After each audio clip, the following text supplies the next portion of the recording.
আমরা প্রবাসীদের ভোটাধিকার দেওয়ার জন্য আমরা আমাদের মন্ত্রণালয়ের পক্ষ থেকে যতটুকু সহযোগিতা এটা করব।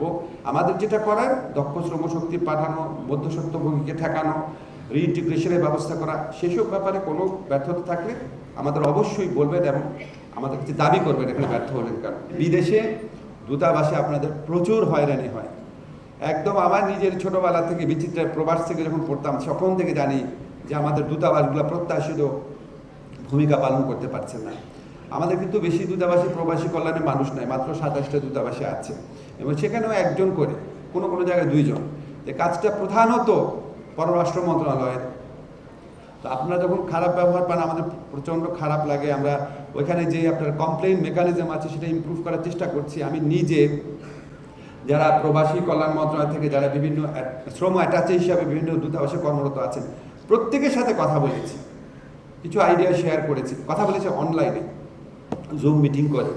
চেষ্টা করব আপনাদের হয়রানি কমানোর জন্য আমাদের মন্ত্রণালয় থেকে যতটুকু করা সেটা করবো। পররাষ্ট্র মন্ত্রণালয় থেকেও চেষ্টা করা হচ্ছে, বাট মানে আমাদের আসলে মাইন্ডসেটটা পরিবর্তন করা দরকার। মাইন্ডসেট পরিবর্তন না করলে এটা সম্ভব না, আমরা যতই উপর থেকে নির্দেশ দিই। সানবিট সব দিবে সামাল। সানবিট ম্যাজিক প্রেস ডিশওয়াশিং এর মাথা ঘোরানো সলিউশন। কিছু জিনিস একটু বলে রাখি, আপনাদের ভবিষ্যতেও হয়তো পাসপোর্ট নিয়ে সমস্যা হবে, আপনারা একটুখানি খেয়াল করবেন। হ্যাঁ, যদি আমাকে খুব একটু হয়তো বেশি চিনেন, এই জন্য কোনো কিছু হলে ভাবেন হয়তো স্যার এটা কিছু করছে না কেন।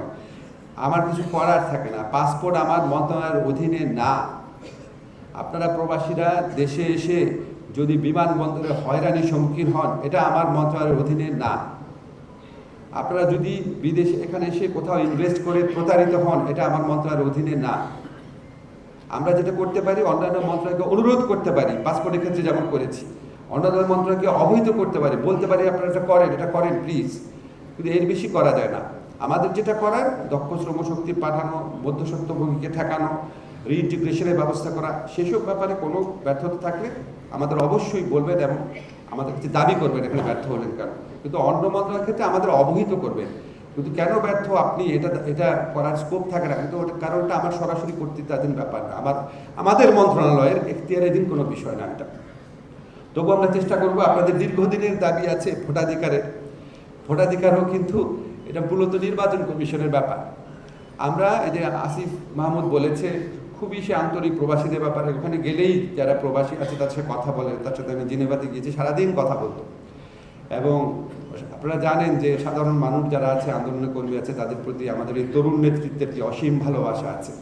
সবসময় আমাদের যখন কোনো সমস্যা হয় আন্দোলনরত মানুষের সাথে কথা বলার জন্য আমরা তাদেরকে রিকোয়েস্ট করে নিয়ে যাই যে আজকে আপনার তো ইজতেমার গ্রুপে, 2টা গ্রুপের মধ্যে একটা আলোচনা হবে, এটা আসলে দেখার বিষয়টা। তারপরও তারা যাচ্ছে যে তাদের দেখলে মানুষ একটু আশ্বস্ত হয়। আমরা প্রবাসীদের ভোটাধিকার দেওয়ার জন্য আমরা আমাদের মন্ত্রণালয়ের পক্ষ থেকে যতটুকু সহযোগিতা এটা করব, কিন্তু এটা মূলত নির্বাচন কমিশনের ব্যাপার। ওনারা সবসময় টেকনিক্যাল প্রবলেমের কথা বলেন, আসলে এটা একটা বিরাট টেকনিক্যাল চ্যালেঞ্জ। অনেকগুলো দেশে প্রবাসীরা আছেন, আমরা কথা বলবো, আমরা সর্বাত্মক চেষ্টা করব এই প্রতিশ্রুতি আপনাদেরকে।